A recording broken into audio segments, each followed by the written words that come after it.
Travis, for our running back,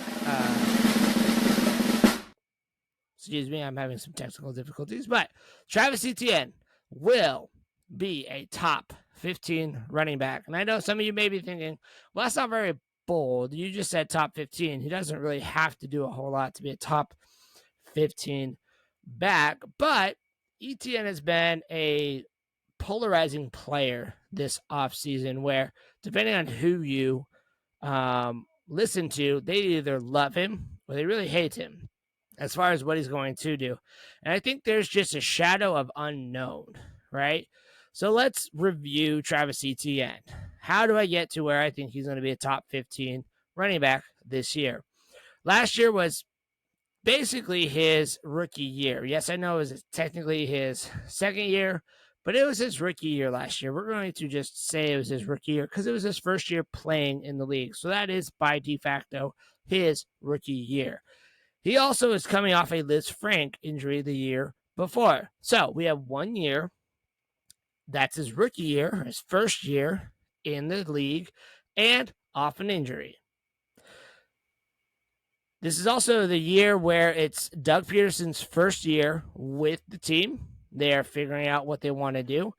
I believe Travis Etienne's role will expand this year, particularly in the pass catching role. He was a prolific pass catcher at Clemson with, his quarterback at Clemson was also Trevor Lawrence. They know how to work that system. If Doug Peterson opens up this playbook more, that's going to allow more opportunity for Travis Etienne in scoring. Now, the naysayers will tell you, well, Tank Bigsby is going to get the work at the goal line, and that's really where you want it, is at the goal line. That's where fantasy points are scored because that's touchdowns, and touchdowns is what matters most. Wrong. Could not be more wrong. Touchdowns is not what matters most. Touchdowns are one of the most difficult items to predict with fantasy football. Yet, year over year, we try to do it, and we fail. Opportunity is what matters most. That and talent too. But talent plus opportunity will equal fantasy football scoring because the more talent you have, the more opportunity you're given. The more opportunity you're given, the more potential for scoring points. Doesn't matter where on the field. Etienne has the ability to take a 60-yard pass, rush, whatever it is, to the house. He also can take it from the 20. It doesn't have to be at the goal line. The one stat that is not thrown out there very often, if ever, from other analysts is Tank Bigsby was tied for first, or he was second. We'll just say even he was second, and he played in the SEC. He played with the big boys, but he was tied for the most tackles behind the line of scrimmage. What I hear from other analysts is Tank Bigsby is a great between the tackles runner. He is going to get that goal line work because he runs between the tackles so well. Well, if he also was tied for the league lead, or for the league most in college last year for tackles behind the line of scrimmage, those two things don't add up. The person he was tied with was Deuce Vaughn, and it was at 53% that he was tackled behind the line of scrimmage. I am not making this stat up. Go look it up. You don't hear that about Deuce Vaughn. Deuce Vaughn's he's a great runner. He's electric. He can do all of it. You don't hear the tackle behind the line of scrimmage. That's a problem. That is a potential problem. Also, what I hear with Travis Etienne is, well, Tank Bigsby's going to come in. He's going to take the work, and he's going to squander some of Etienne's load. That is a possibility. But what I don't hear from the same analyst is the same type of thought process when it comes to other players. Alexander Madison, they have Ty Chandler behind him. He could come in and take some of that work. It's the same type of position that Etienne's in, but I don't hear that. Now, yes, Madison is a lower round pick than Etienne, but the thought process should still remain the same. We should be a little bit warier of Madison and what the workload could look like. Najee Harris is another one. And most people are wary of Najee, And rightly so. If you're wary of ETN, you should be wary of Najee. If you're wary of Najee, you should be. My point is, we don't hear consistent analysis for each player. It's pick and choose what do we want to talk about to tell you why you should draft or not draft this guy. I don't think Tank Bigsby takes that much work from ETN, especially early on. I think ETN's going to come out hot and he's going to produce for your team. So if you drafted him or you're wondering if you should draft him, especially if he starts falling, the answer to me is yes. For wide receivers, I have 2 wide receiver bold calls. My first, this player has been one of the most prolific pass catchers the past 2 seasons. He has also been underrated the past couple seasons. He's going often in the late 2nd, 3rd, maybe slipping into the 4th rounds. He should never slip to the 4th rounds, but 2nd, 3rd round, and he has the potential of finishing as the top 3 wide receiver overall this year in PPR formats. I am predicting he is going to catch 130 passes this year. He could see 170 targets this year. He is on an offense that last year was a top 5 scoring offense. This offense did add some rookies to help with other positions, but not the wide receiver position. For the first few weeks, he will not have the full wide receivers playing alongside with him. It will be mainly him plus others.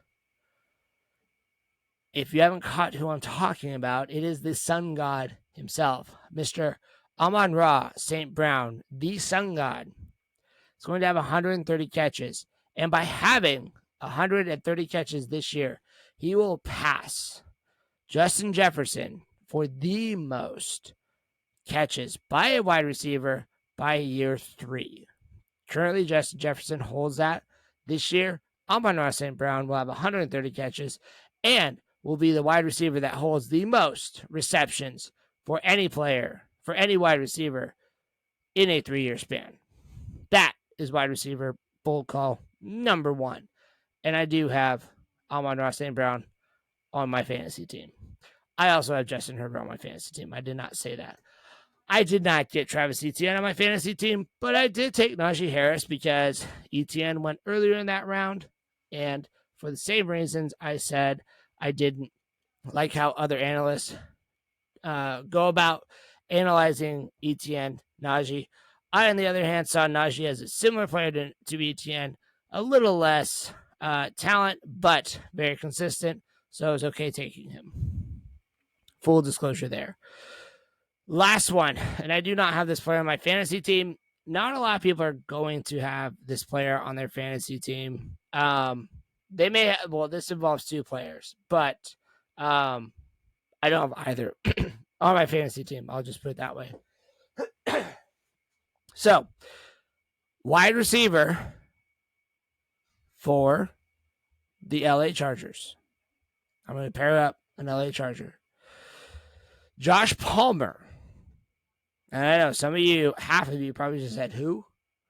He is actually, go look on the depth chart, number 3 on the depth chart for the Chargers.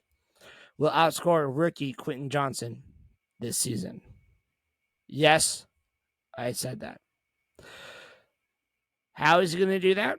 1, he's already number 3. I already said that on the depth chart. He's going to operate in 3 wide receiver sets. The offense.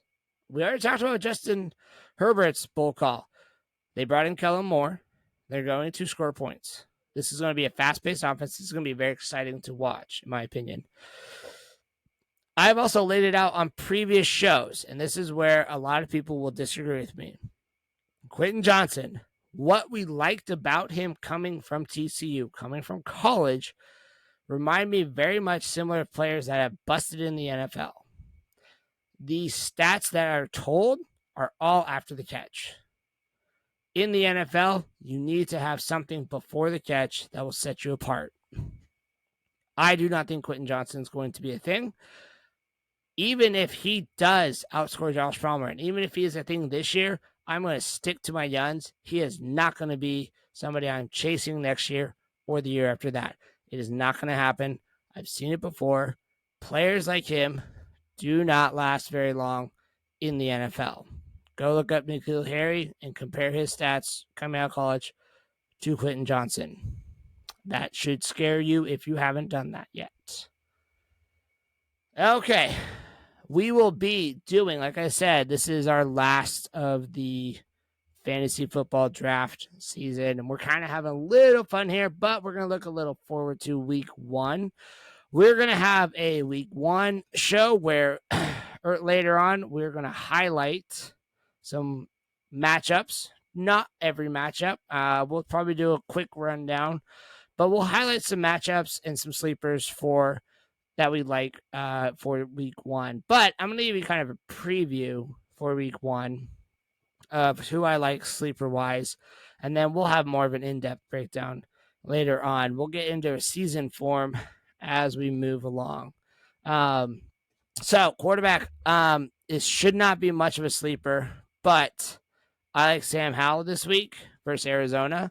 Sam Howell's getting a lot of buzz, which is where I don't think he should be that much of a sleeper this week. Honestly, this year, there is a lot of unknown coming around Sam Howell, but he was regarded as a highly a proficient quarterback coming out of college last year. So I think if you're not on the Sam Howell train yet, go find what you need to on him. I think versus Arizona, this is a team that they could be going for Caleb Williams this year. So Sam Howell is the sleeper. I'll take a risk, especially with Q2 quarterback 2 in a Superflex league. I'm going to take a opportunity on him. Not necessarily going to play him over a lot of people unless I really don't have good options. Sam Howell, though, sleeper this week for quarterback. Running back, Rachaad White. Let's talk Rachaad White. I am super excited about Rachaad White. I think he has RB1 this week. Not overall, but like RB1 territory this week against Minnesota. A lot of people are off Rachaad White and saying, oh, the rookie is going to take some workload.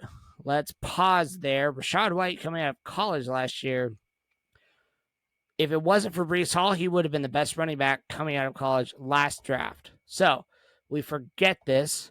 Rachaad White also last year was behind Leonard Fournette, who was a very productive player last season as well. However, Leonard Fournette could not keep Rachaad White off the field. By halfway through the season, Rachaad White had a 50% rush share, snap share on the Buccaneers already. Leonard Fournette could not keep him off the field. He relegated Leonard Fournette to absolutely nothing.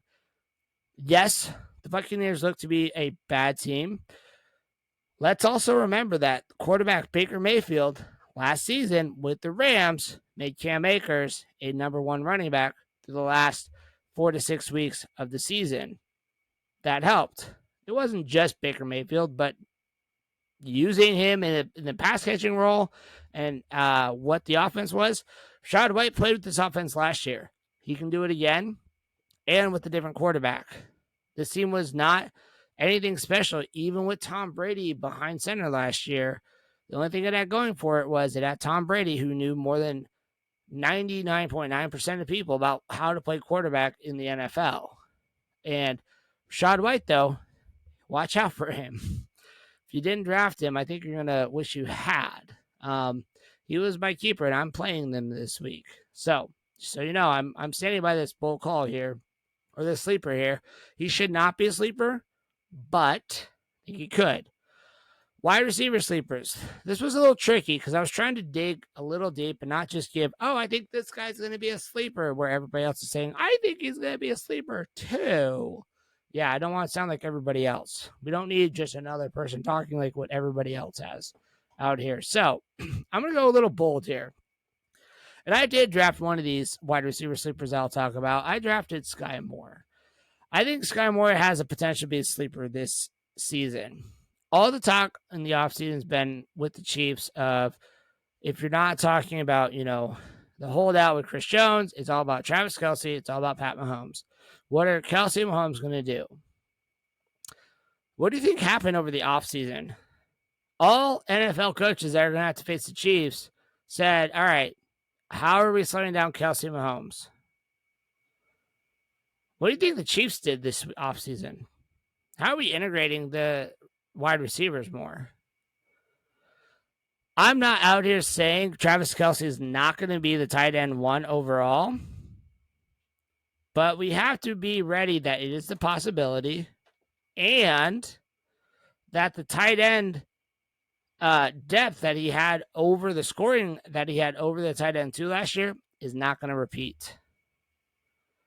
That means the wide receivers are going to have more involvement.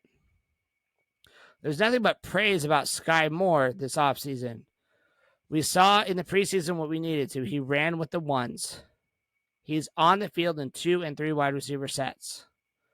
He had nothing but glowing reviews from Pat Mahomes in the offseason workouts that he did with him. He's going to take that year two leap. I'm not currently playing him, but I want to. And I'm afraid that not playing him, I'm going to lose out on potential. That game against Detroit is a very high-scoring game on Thursday night. Sky Moore already started his breakout last postseason, so in the playoffs. He already started that. Is not Kadarius Toney, even though he's been in the news of like, well, it could be ready week 1. Fantastic. If you have Kadarius Toney, I wish you all the best. And I'm sorry you drafted him. It was Sky Moore all along that you wanted. He is my sleeper wide receiver. My other one, rookie Zay Flowers for Baltimore. They face Houston. Houston has had a weak secondary last year. Now all of that could change. I am the first to tell you that take last year, throw it away. The new season, new data. Understand that. New offense coordinator for Baltimore. Rookie wide receiver that has not been injured at all in the offseason. Coming in, learning the playbook, playing with Lamar Jackson. I think Zay Flowers has a fantastic week 1. Very much a sleeper week 1. I'll give you 2 tight ends. One that I did draft, one that I did not. But for week 1, the one I did not draft, but I actually am intrigued by him, is Carolina tight end Hayden Hurst. Jonathan Mingo is injured. Terrace Marshall, injured. DJ Chark, injured. Well, John Mingo may not be injured. I may have misspoken that, but it is rookie. And we'll see what he does. Adam Thielen had an injury scare this last preseason game. Hayden Hurst is the option. He's the first read, other than Adam Thielen. When we talked about tight ends with drafting, we wanted 4 sleeper tight ends when we were drafting. Late round tight ends, what did we say? Pass catchers who are the first or second option in their team. This week, Hayden Hurst fits that. He is going to be probably the first or second option. He also has not been injured, while the wide receivers have been injured. Don't be surprised if you haven't gone out and gotten Hayden Hurst. He's a waiver wire ad come week 2. I heard it here first. I think somebody, a tight end who I do have on my team, and I am starting, Tyler Higbee. The Rams play the Seahawks this week. Cooper Kupp is still listed as questionable. If he's out there, it could be a decoy. We don't know if he's fully healthy from that hamstring injury. I think Tyler Higbee with the Cooper Kupp injury becomes the number 1 target in LA. I'm not trusting Tutu Atwell. I'm not trusting Puka Nacua. It's Tyler Higbee. He's going to be the position going in the middle, short routes. The offensive line for the Rams is not good. Matthew Stafford does not want to stand back there. This could be the Tampa Bay offense we saw last year. Short targets. Tyler Higbee is that short target. He's the big body in the end zone. They get it there. Tyler Higbee. On Sleeper, I think he's projected for about 9 points. So you're saying 6 catches for 30 yards. That's all I need from him to hit his projection? No, I think he gets more than that. I think he's a tight end 1, potentially top 10 tight end this week. He goes late enough in drafts, too. you don't have to spend more than double-digit draft capital on him, and you're getting a good bargain on him. So, Tyler Higbee. All right. That will wrap up our very last of the draft prep.